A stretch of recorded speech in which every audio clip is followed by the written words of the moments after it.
Bien, nous avons le plaisir d'accueillir Tamas Hausel de l'IST de Vienne qui va nous parler de symétrie miroir et des gros algèbres. Okay, so thanks very much for the invitation. It's a pleasure to give this talk here, and in fact, at the very end there will be some endoscopy. At least the word will appear, so bear with me. I'm going to just give these ideas which preceded the construction of this big algebra, which I'm excited about these days, I'm working on. And the motivation comes from mirror symmetry. So what I will do very quickly in the first slide, in an extremely sketchy way, I will go through just the necessary ideas needed to set up the question that I'm going to study. So so this mirror symmetry has been quite influential in differential algebraic geometry, but also it found applications in the related to the work of Bảo Châu in his proof of the fundamental lemma. There is now a new proof which with periodic integration by Gröschenig, Biss, and Ziegler, who used the ideas coming from this mirror symmetry. So this one will be, as I said, very sketchy, this slide. It will hopefully improve. So we will just take some construction of some moduli space of Higgs bundles on the curve with a structure group which is a fixed complex reductive group. And then again, this mirror symmetry story is pretty long, but at the end of the day, one version or one simplified version of the mirror symmetry between, say, the moduli space of G Higgs bundles and the moduli space of G check Higgs bundles, where G check is the dual group, the Langlands dual group. You can formulate it to say that it is just an equivalence of derived categories of coherent sheaves. It's going to be probably more complicated. It will depend on also how you define the moduli spaces. But it's a rough idea. What we are hoping to find is an equivalence of categories. We want to find a dictionary between objects on the two sides. And what we know, which really leads us into some intuition, is that generically this should be given by a Fourier-Mukai transform. And for that you need to know that there is a Hitchin map to a half-dimensional affine space, which is denoted by A and A check respectively, which you can identify for Langlands dual groups. You have the two Hitchin maps, and they turn out to have generically dual abelian varieties as fibers, over which you can define Fourier-Mukai transform, and then you can also do this in families over the smooth locus of the two fibrations, and generically then you know roughly what this mirror symmetry should be. So we will use this from time to time as a heuristic. What does Fourier-Mukai transform do? And we will try to gain heuristics from that. Then I'm going to just pick up one particular aspect of this mirror symmetry, which also exists in the geometric Langlands picture, which is one of the motivation behind this. But the formulation we will use comes from the work of physicists Kapustin and Witten. So this says that there will be two symmetry operators on the two categories, which should be intertwined under mirror symmetry. So these symmetry operators will be attached to a point on the curve, C, and also an irreducible, a dominant character of the Langlands dual group. And so the first thing what one can do with this data, one can perform a Hecke transformation of the G Higgs bundles at the point C of type mu, which is roughly speaking, this is again, it's a non-trivial construction. It's roughly speaking, there is a space of Hecke correspondences, and the Hecke correspondence itself as a map between the derived categories should be just a pullback and a push forward, roughly speaking. This is a hard thing to construct, such an operator. But on the other side, we will have an operator which actually is much easier to construct. It is what the physicists call Wilson operators. It is just tensoring with a particular vector bundle on the moduli space and the dual moduli space. So the vector bundle itself is we take the universal principal G-check bundle. We take it at the point C. Now I get an actual principal G-check bundle on the moduli space. And then I take the corresponding vector bundle evaluated in this representation, rho mu, which is given by this dominant co-character. So that's an honest vector bundle on the moduli space, so I can tensor coherent sheaves with it, and that's going to be the Wilson operator. And the proposal, which we are going to test in the simplest possible case, is that these two operators intertwine the mirror symmetry. So I just show you what I mean. The simplest possible case is to apply this to the simplest possible coherent sheaf for one of those, namely the structure sheaf of the Langlands dual Higgs moduli space. So that's the easiest to think about. And then let's see what do we get on the two sides. So first, I apply to this left operator. And for that, I first have to apply mirror symmetry, this operation, which is generically should be a fiber-wise Fourier-Mukai transform. And basically, that's one of the few things where we can guess, or where we can really guess what the mirror should be, because the structure sheaf under Fourier-Mukai transform always goes to the skyscraper sheaf at the identity element of the dual abelian variety. And so when we do this in this relative setting, the expectation is that the mirror of the structure sheaf should be the structure sheaf of the section of the dual Hitchin map. And this is the Hitchin section. You will see the reason why we will denote it like this. W0 plus is the Hitchin section inside the MG Higgs moduli space. Over every point over the Hitchin base, it picks out the identity element. And so the structure sheaf then of the Hitchin section need to be Hecke transformed. So we will take every point on the Hitchin section and we will apply all possible Hecke transformations at the point C of type mu. But because we work with Higgs bundles, we have to also make sure that the Higgs field is also compatible with the Hecke transformation. So that's basically our main interest, is to understand which coherent sheaf corresponds to the Hecke transformation of the Hitchin section. So on the other side, and that's going to be basically where we will always come back and forth, it's also something relatively simple, at least the first one.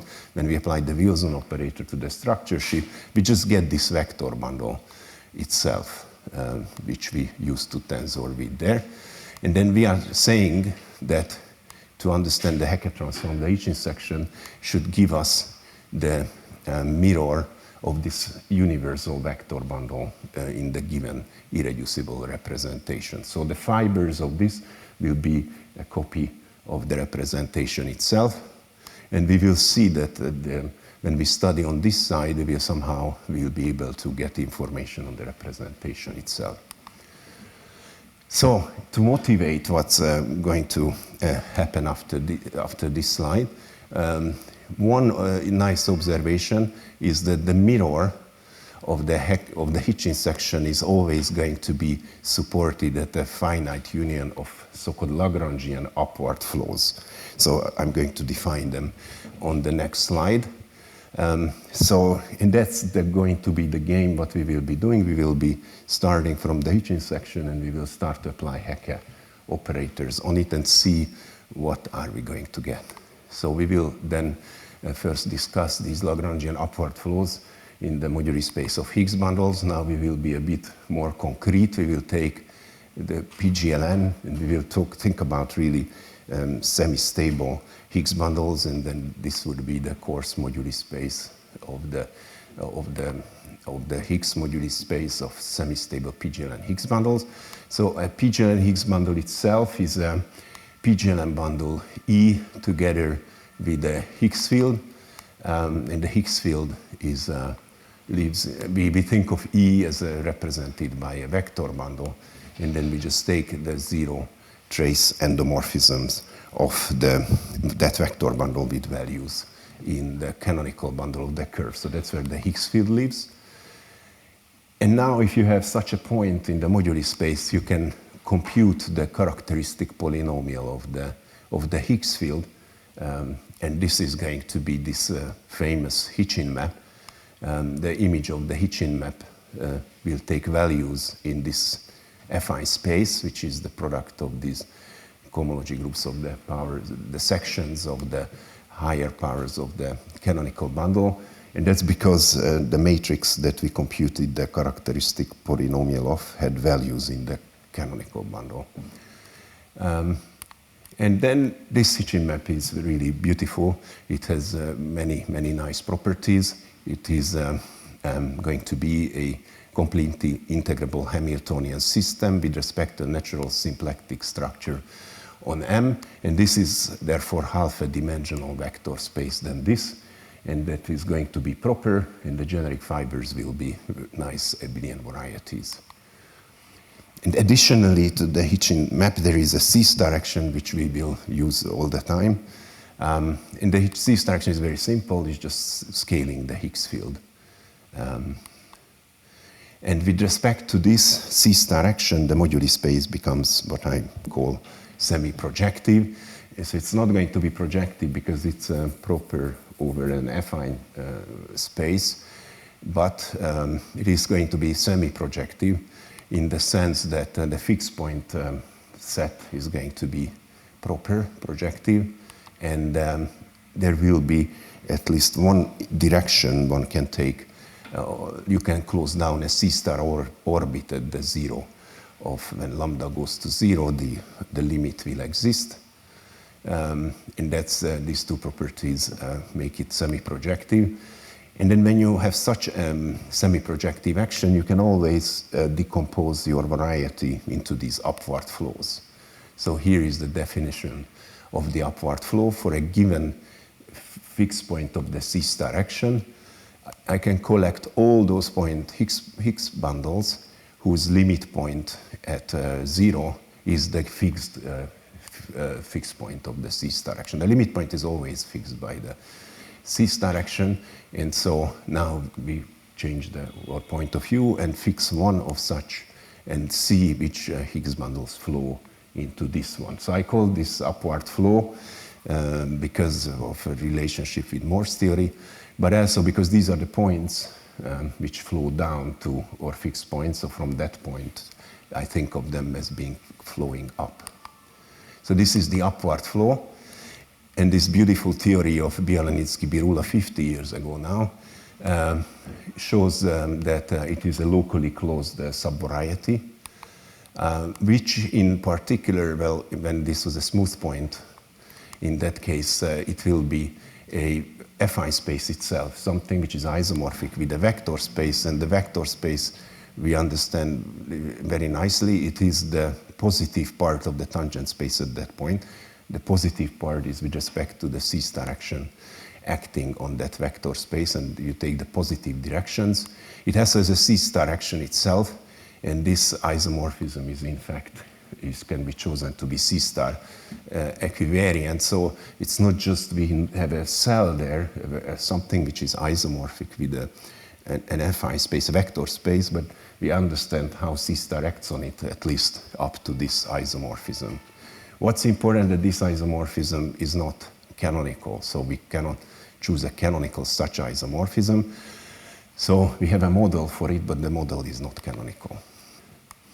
And then, in our case, the cis direction behaves very nicely with respect to the symplectic form, the natural symplectic form. It has homogeneity 1 in the sense that it rotates the symplectic form by weight 1.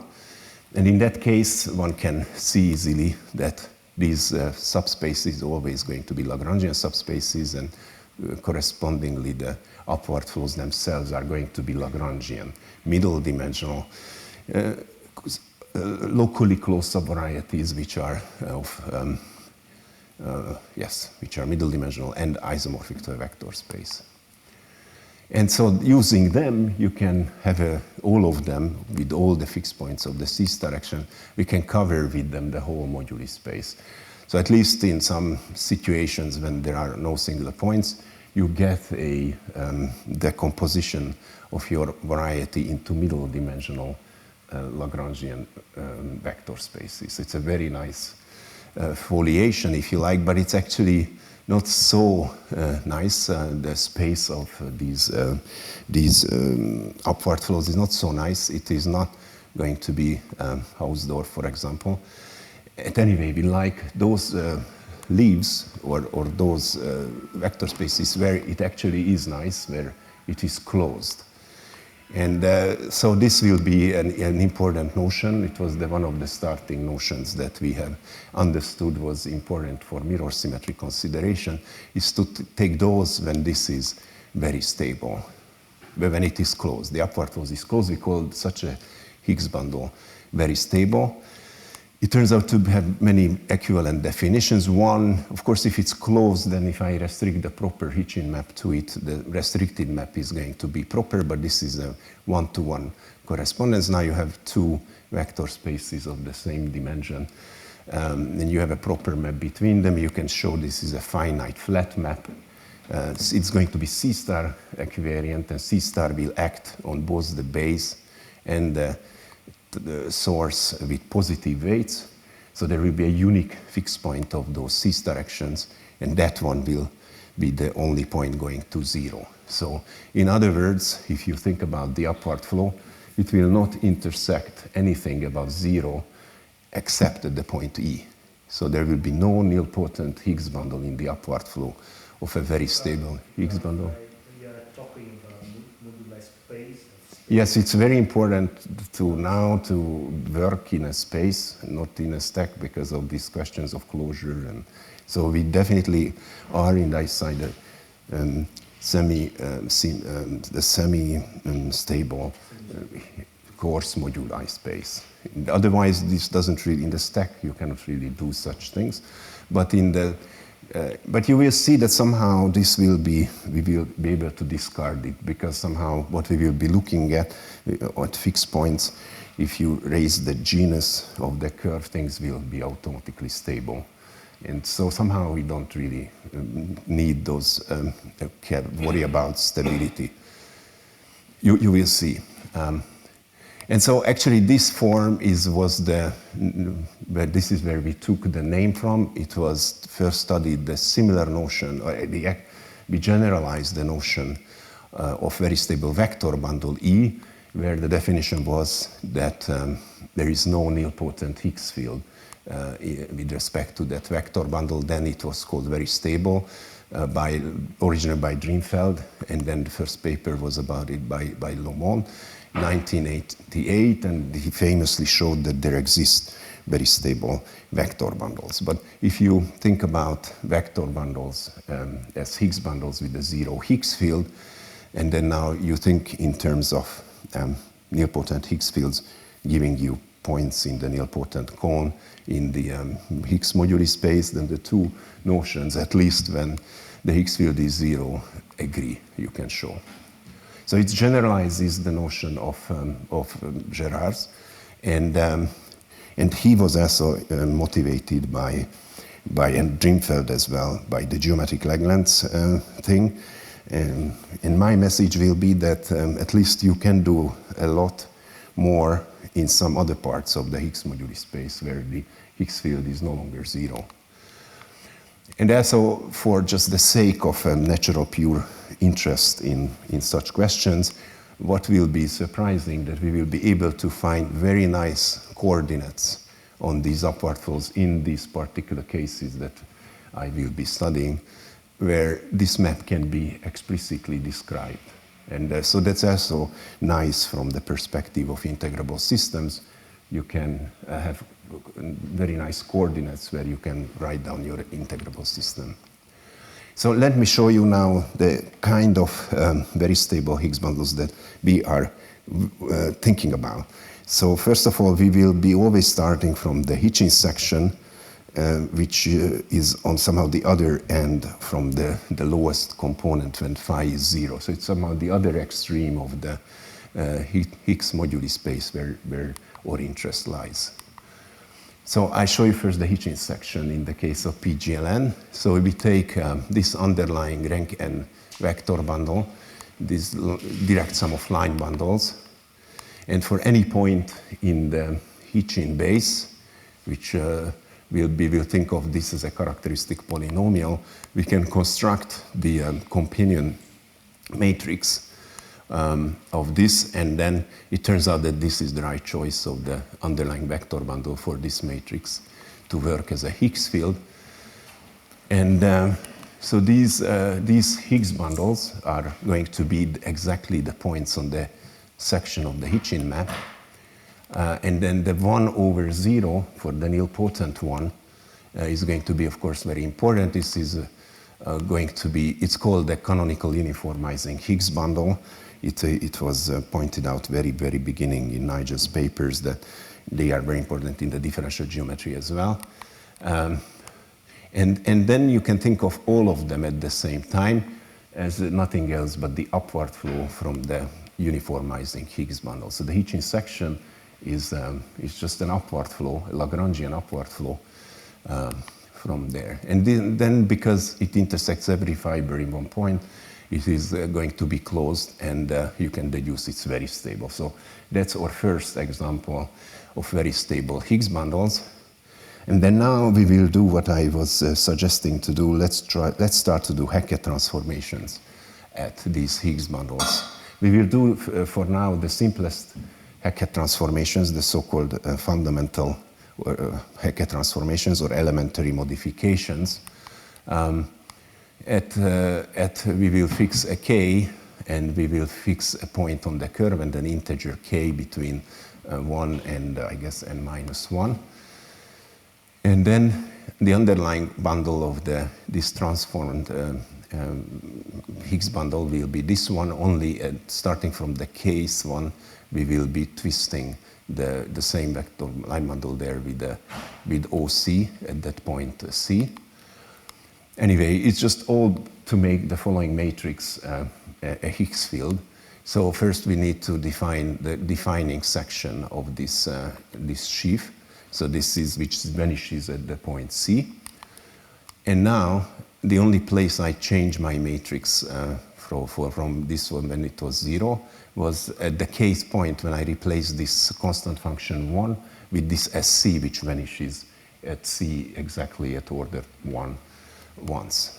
So that's my change. And then again, if you change the underlying vector bundle here, then you will get a new Higgs field.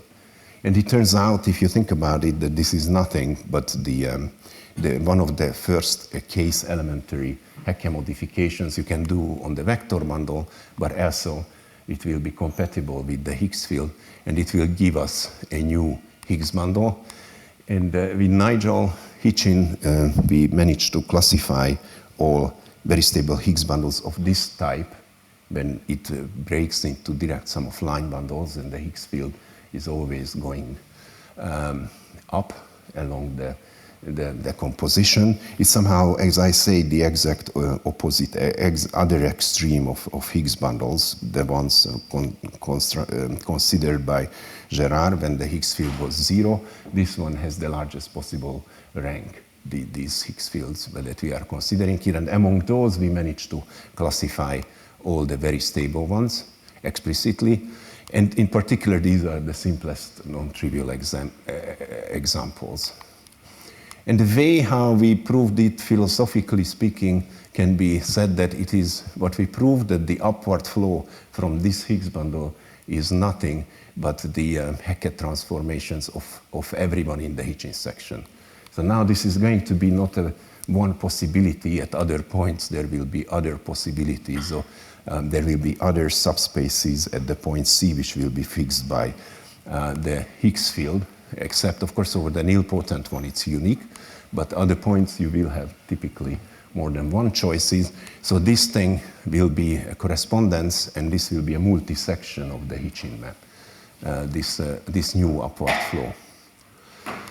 And then it turns out that the reason for this very stability is because the Hackett transformation we used comes from a fundamental character of SLN, which is a minuscule representation. So what we later understood, that the natural partial ordering of the upward flows is really just showing that this is the opposite ordering from the dominant weights with respect to the natural partial order there. So the minuscule ones correspond to the very stable upward flows.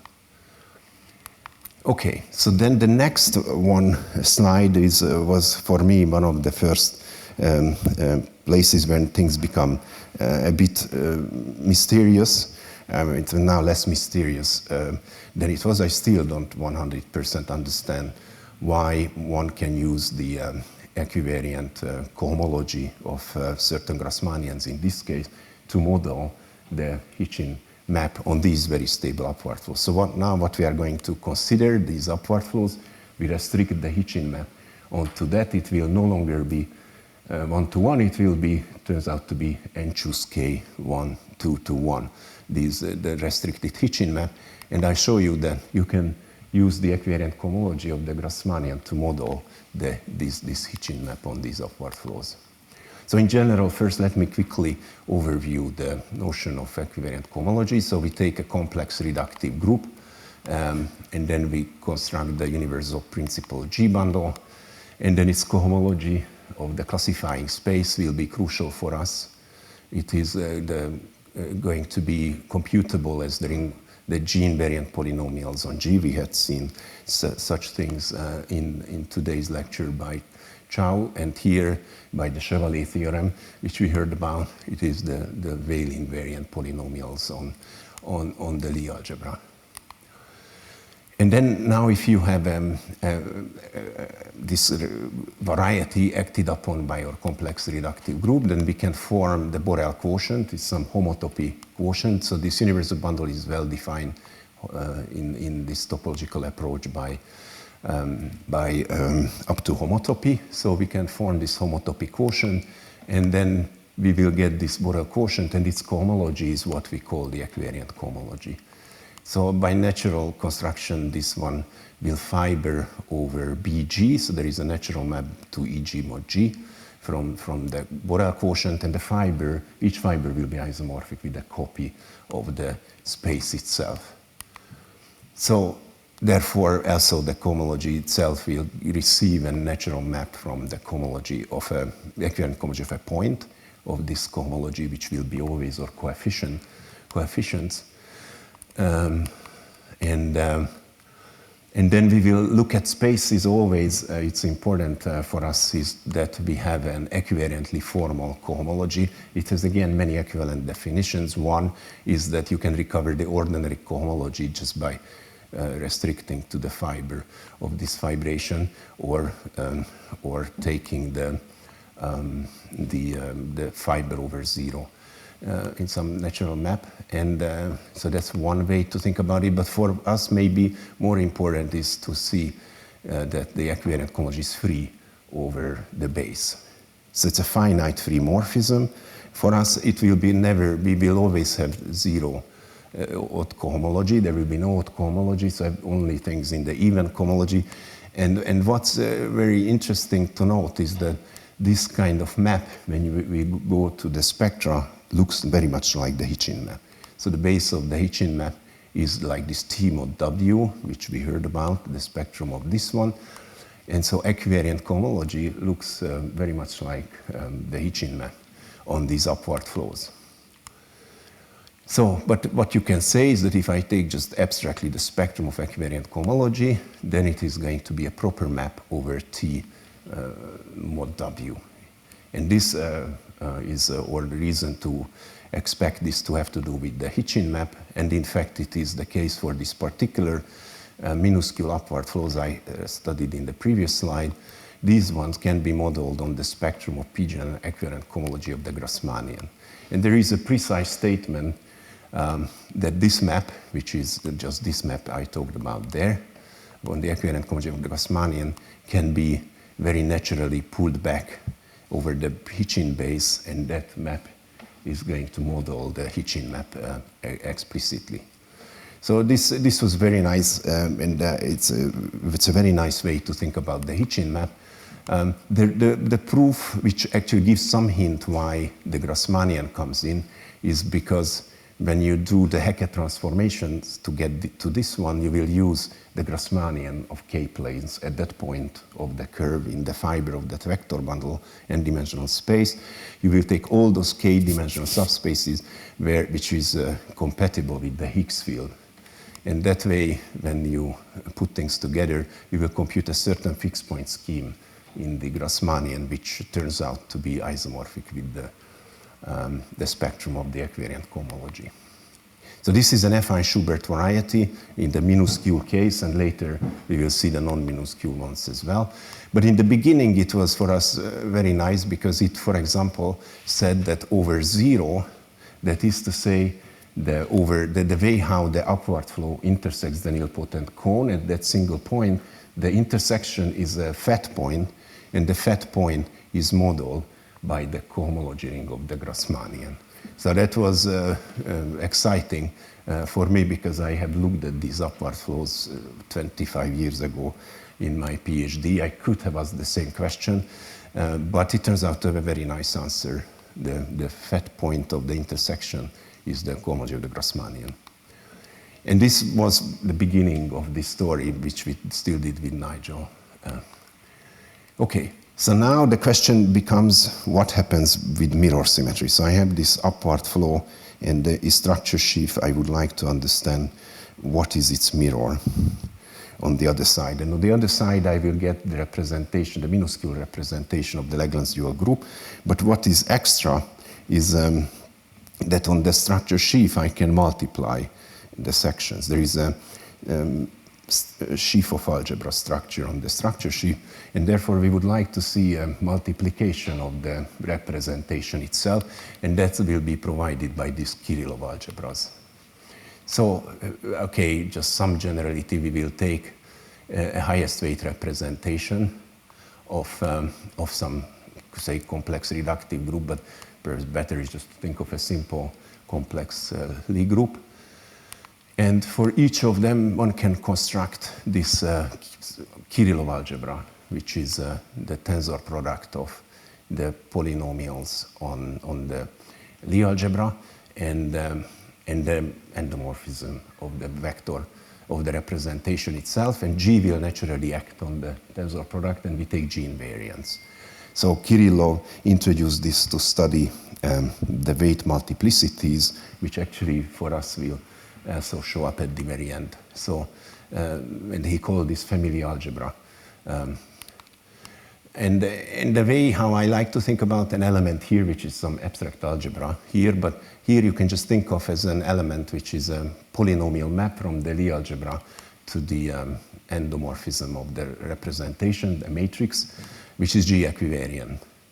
It's a nice geometrical way, at least for me, to think about them. One element is very nice, which is the representation itself. It gives what I call M1, or what Kirillov called actually M1, a very important element in this algebra. And okay, what can we say? So in general, this will be an associative algebra. There is a way to multiply any such map by polynomial function, G-invariant polynomial functions on the Lie algebra itself. So this one will actually become an A-star G algebra. But in general, it will not be commutative, and that will be a major issue for us.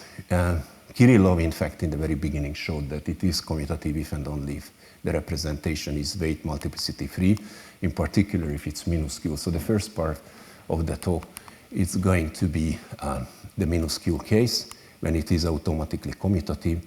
And So let me then show you how such an algebra in the minuscule case can be used to construct the bundle of algebra structure of the universal bundle along the Hitchin section. So the universal bundle for the Langlands group in this particular representation, which is the case exterior power,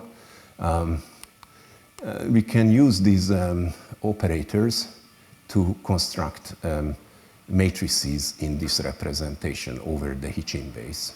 So here is the map which we have there, and this naturally embeds into this, and then we will get some matrices. But there is a very beautiful property in these cases, when it is commutative, that the algebra actually is cyclic. It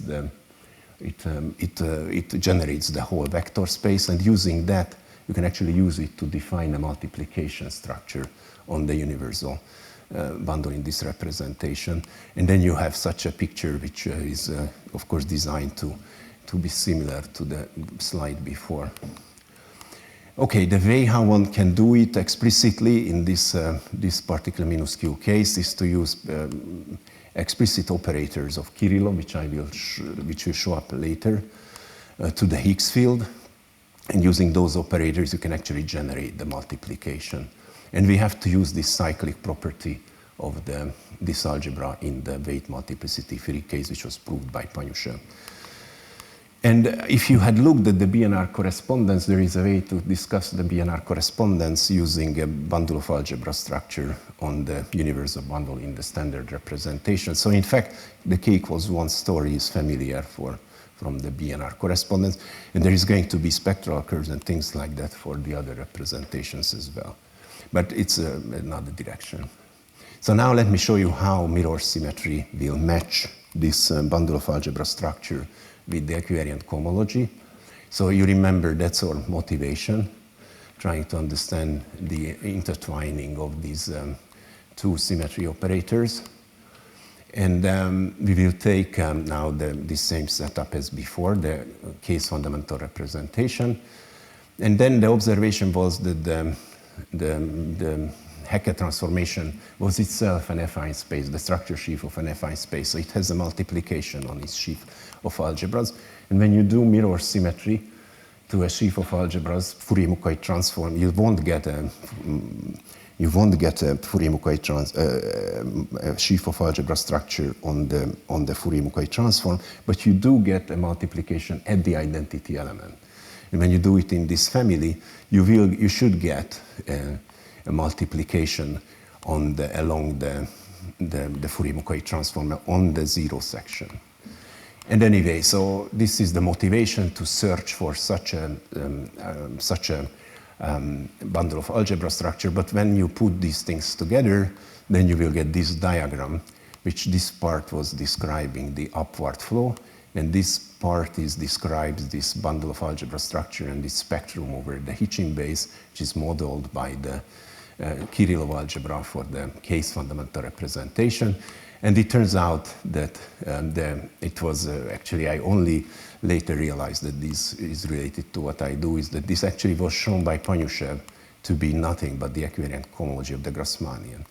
Interestingly, he was working on the same side as here, and it turns out that the real thing with these Kirillov algebras will be to look at the Langlands dual side, but in his approach it was not clear why you would have to do that.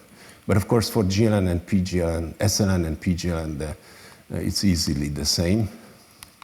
Okay, and so now what I'm going to do, I will tell you how to generalize this picture, which was nice and clean and complete basically, from minuscule representations to actually all representations. And by now, most of it I can do. Not the whole thing and not everything, but I can generalize a lot of this to the general case. And I think of this as some sort of classical limit of the geometric Satake equivalence. You will see that the cohomology of affine Schubert varieties in the affine Grassmannian will play an important role. So first I will tell you how I did originally construct the big algebra. And the big algebra is going to be a big commutative subalgebra of the Kirillov algebra. So you remember that now we are in the general case, when the Kirillov algebra is no longer commutative. And because of the geometry, we will be searching for a big cyclic commutative subalgebra inside this algebra. And then because of various reasons, this was a conjecture I came up a year ago, actually in July last year. So I was looking at carefully the paper of Kirillov and his students who studied this Kirillov algebra. Here is one particular construction due to him.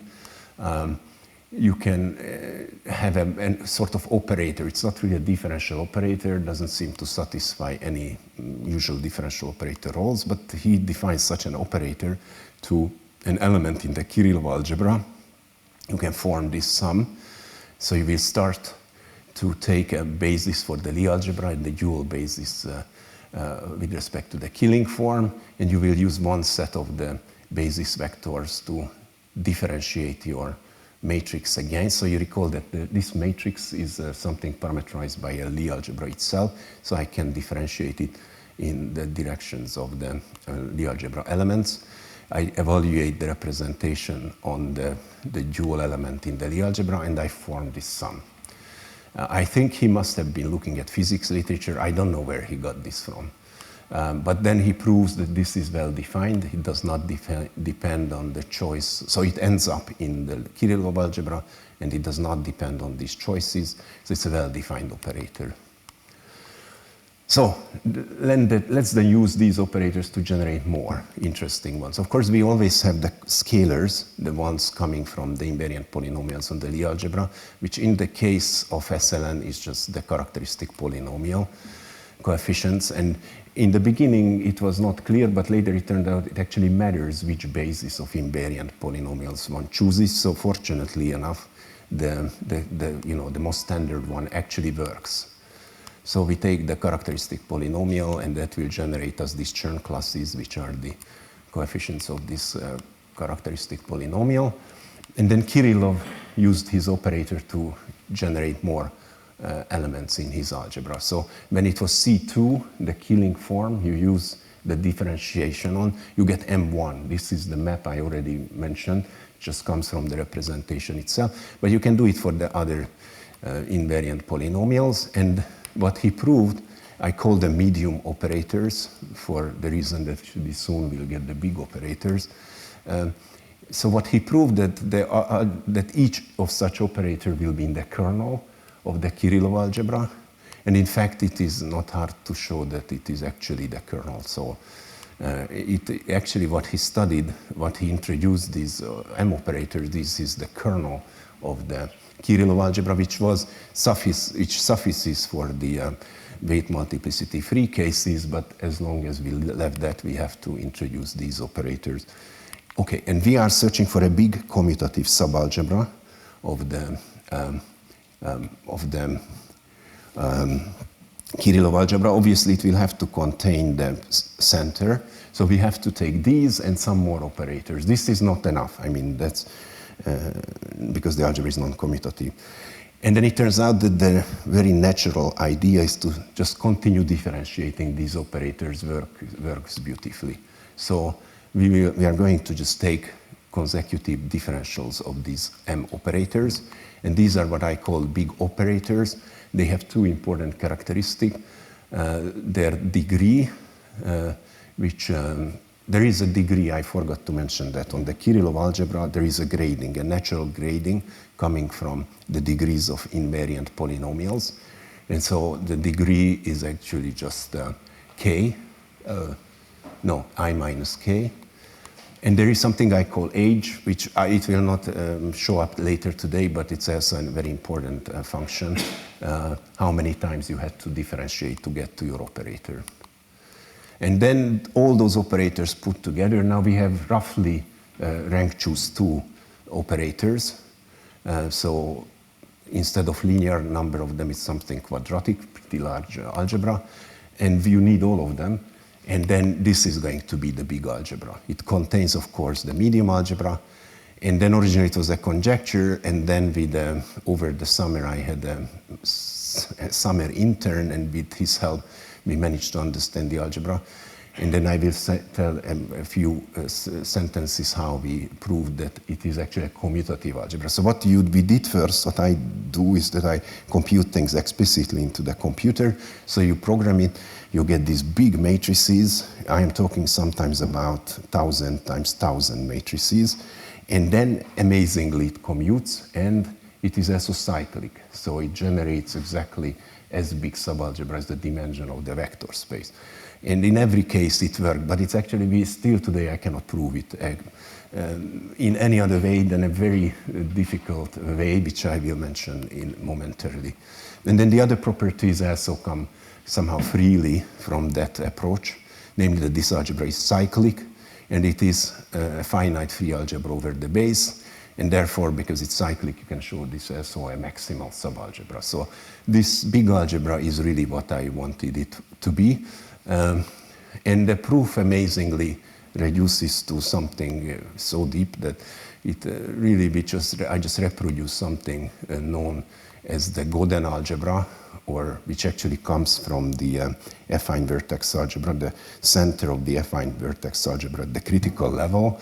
This is called the Feigin-Frenkel center, and in some two-point version you can end up with some algebra, which is somehow an image of this center, and which are called the universal big algebra. And the commutativity of this follows from this deep work of Feigin-Frenkel.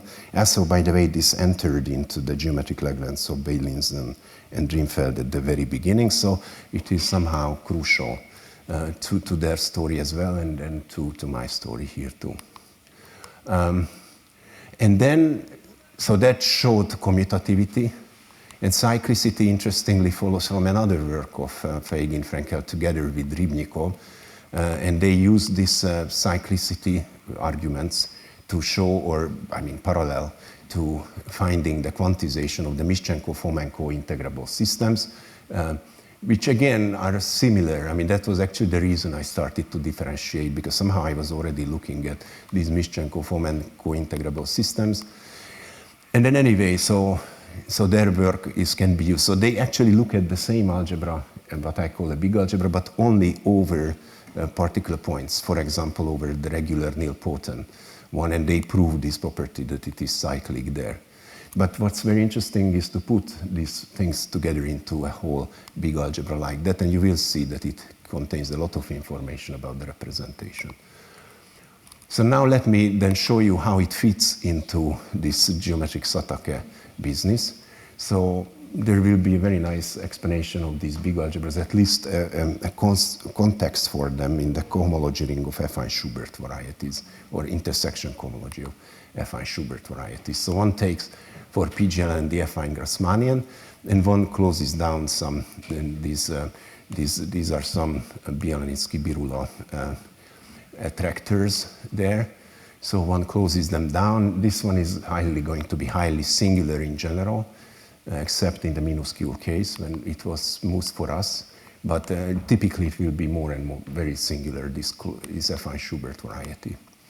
But there is a description of the equivariant cohomology, as well as the intersection cohomology, equivariant intersection cohomology as a module over equivariant cohomology.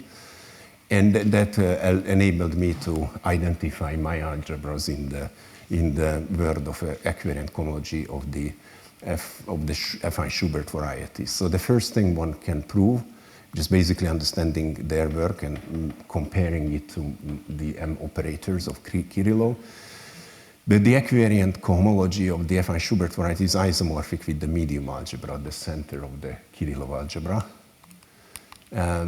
And then this was really a very nice observation, that if you think of the endomorphism algebra of this intersection cohomology, which is naturally a module over ordinary cohomology, then you can take this endomorphism ring, and that can be identified with the Kirillov algebra itself. So suddenly the Kirillov algebra is very important in this geometric Satake business.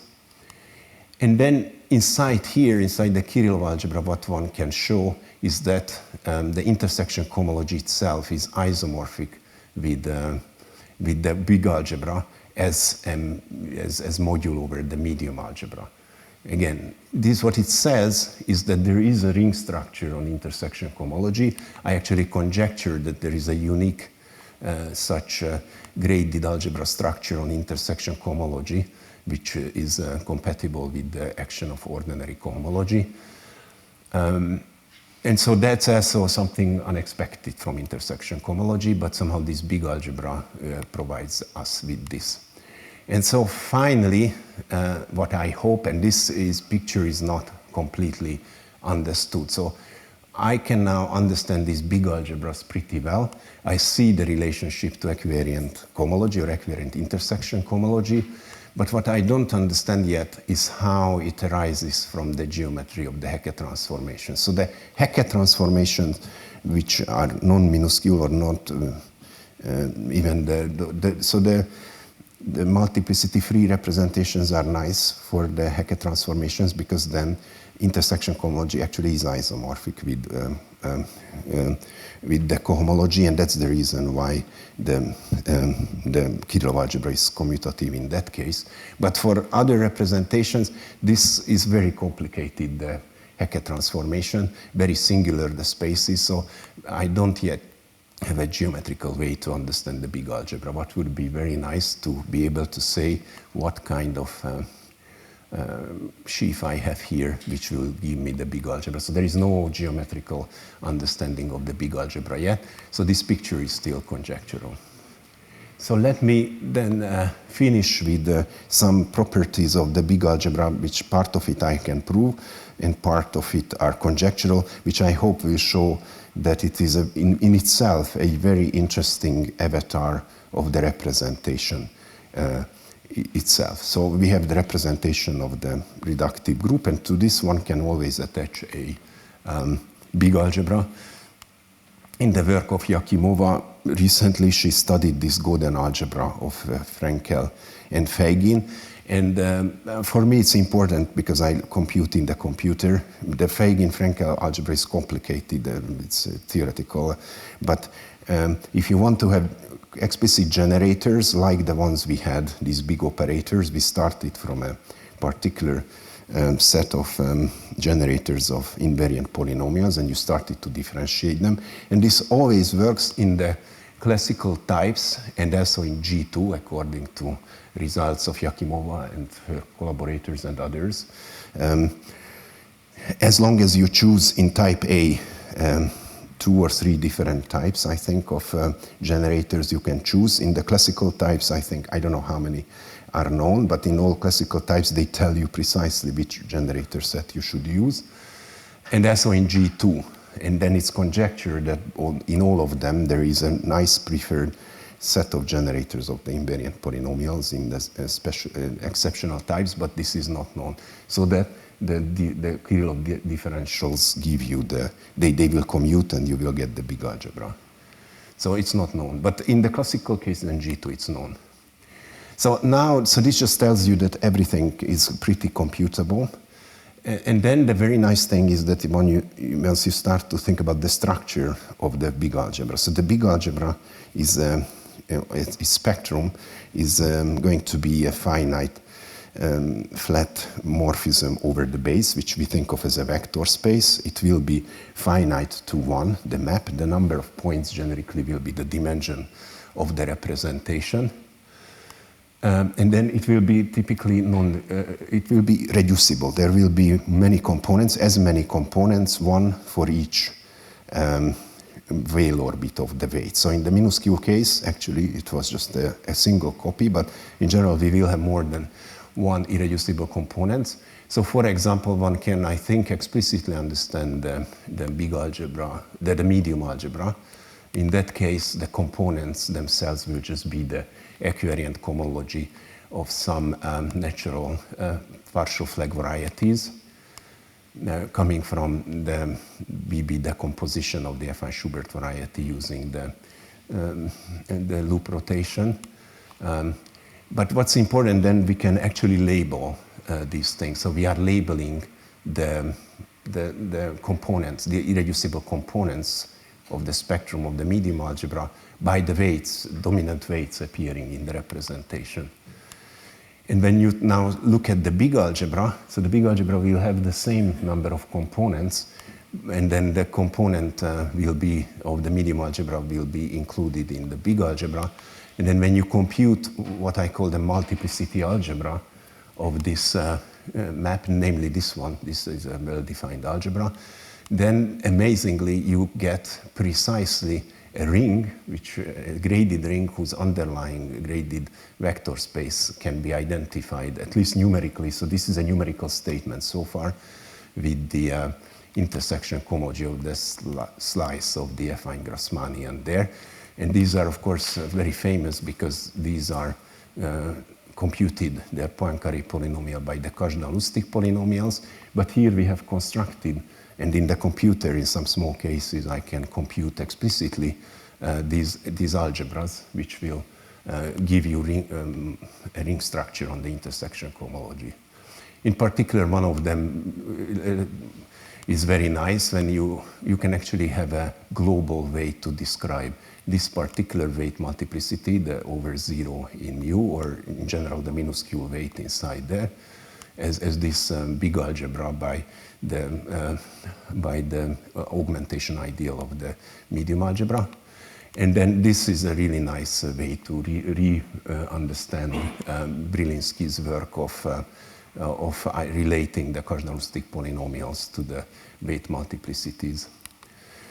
And then let me finish now with this, what I have mentioned in the very beginning. So what one can study then, natural automorphisms of the big algebra. So there are natural automorphisms coming from real forms, and there are, it looks like super interesting.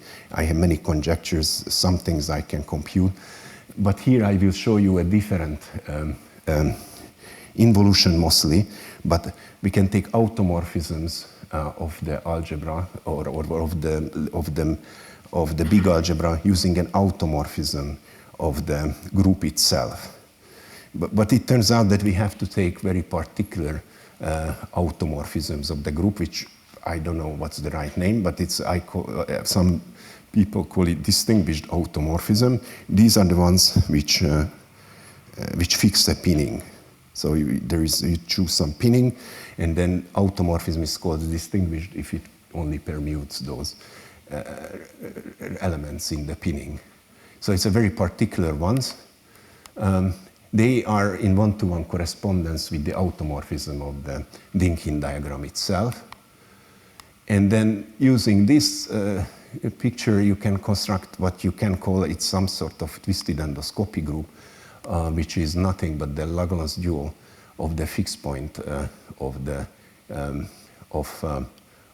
involution or automorphism on G, and the zero, the component of the connected component. And then you take the Langlands dual of that, and that's what we call the endoscopy group.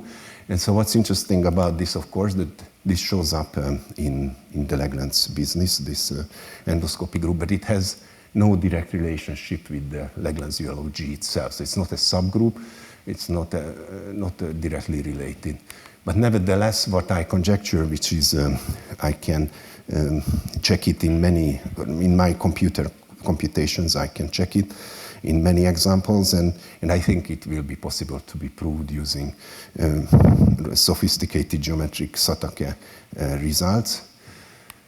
So the statement is that I have actually an identification of dominant weights of the Langlands dual group left invariant by the automorphism and the dominant weights of the endoscopy group.